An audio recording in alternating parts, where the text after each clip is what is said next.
Hello everyone, I'm Özgür Erdoğan, a master's student in robotics engineering at Osaka University. Today I will talk about transfer learning from real to imagine motor actions in ECoG data. Motivation of this study is that imagery ECoG data can help enhance deep learning models by providing initial weights for the model which can be useful for paralyzed people.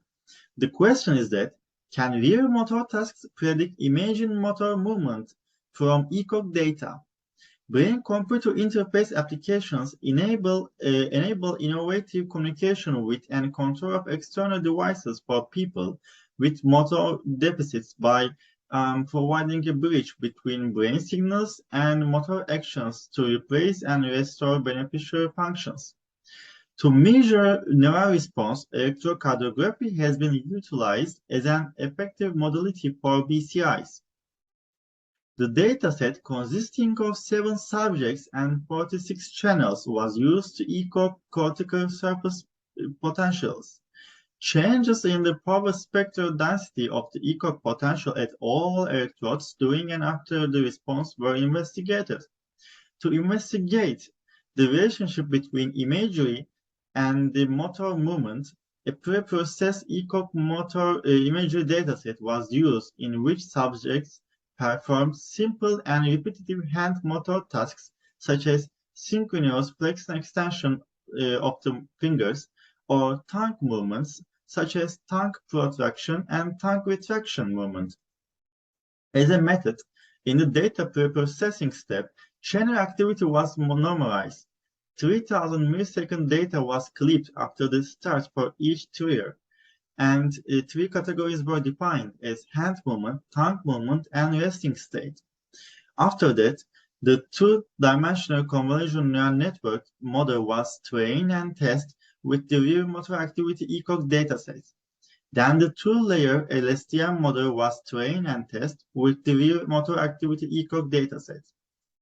CNN trained by motor action data were used to perform cross-classification of imagery data.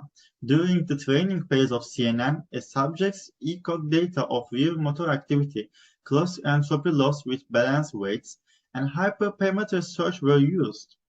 Then the best model was selected according to the actual motor activity test accuracies, and model performance was further tested with visual motor activity data from the same subject. When training the LSTM, the same ECoG data was used as when training the CNN. After that, the best model selected according to the actual motor activity test accuracies as in the CNN test.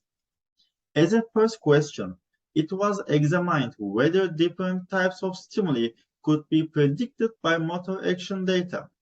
For this purpose, CNN and LSTM models were trained on real data with keyword cross-validation and evaluated on real data.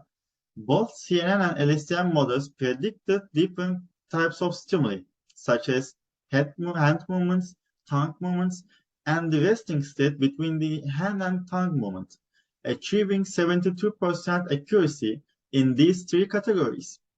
Then, as the second and the main question of the study, it was examined whether transfer learning from imagery data to real motor data is possible.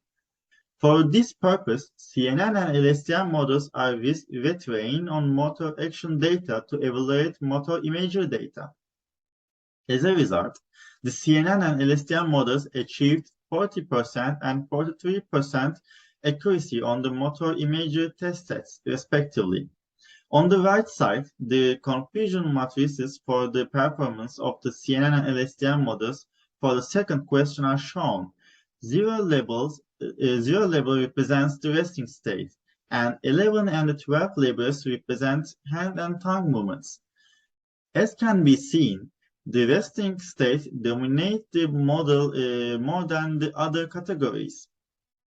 I would like to thank my colleagues for making this study possible. I'm happy to take any questions.